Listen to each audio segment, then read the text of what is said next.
Hello everybody, it's Miles again. Things slowed down a lot the past few weeks due to the holidays, and also maybe a brief Terraria addiction. So it's been a while since the last video, but I did get a couple things done that I'd like to show. The first thing I worked on was changing the look of these ghostly anchorable blocks. Previously, as a placeholder, I had just made them a bit desaturated, but this wasn't very obvious, and I really wanted these blocks to look extra distinct.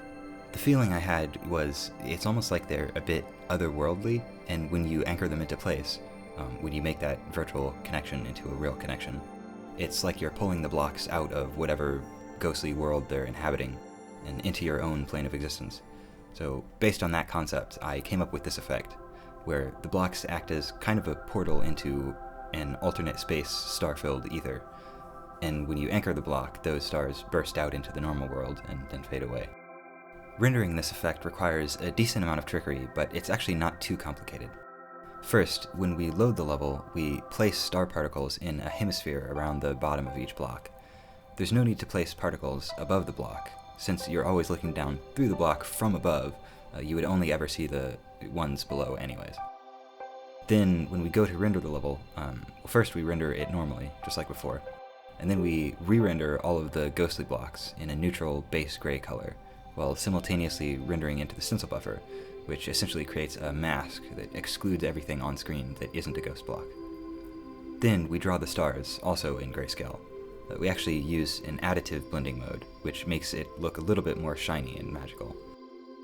We use a combination of the stencil test to mask in only the ghost blocks, and an inverted depth test to draw only the stars that are behind the blocks in question, and not any that might happen to be in front.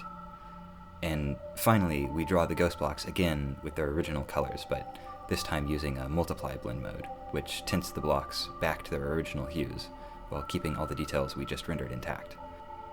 I don't think I'm quite done iterating on this effect. There's definitely still room for improvement, but I think what I have now is a solid foundation. The second change I made isn't as flashy, but it's a big quality of life improvement that I wish I had made sooner. So, Escher uses a custom build script that I wrote. It's actually just a simple C program that gets recompiled and rerun each time we build the project. It generates a .ninja file describing what code needs to be compiled and how, which then gets passed to Ninja, which is a simple program that handles incremental compilation.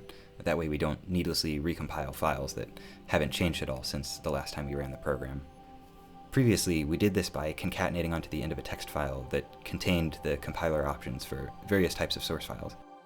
This meant that whenever we wanted to change the build options, for example, enabling extra instrumentation for debug builds, or turning on compiler optimization for a demo build, or to test performance, we had to change multiple bits of information in different places in the options file, and then remember to change it all back when we were done.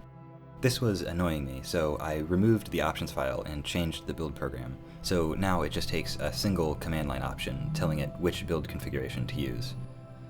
There's a debug build, which turns on all the debug instrumentation, a dev build, which is tuned to compile and start up as fast as possible for when we want to iterate quickly on some piece of code, a performance build, which turns on optimizations and in the future will enable profiling traces as well, and finally a release build, which turns on all optimizations and disables all instrumentation and debug checks.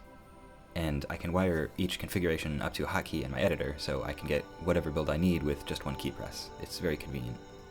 The playtest event that I mentioned last time is in about 2 weeks, so I'll probably be focused on getting ready for that, and I likely won't make another devlog until after. But that means it'll be a pretty juicy video, so I hope you'll stick around for it.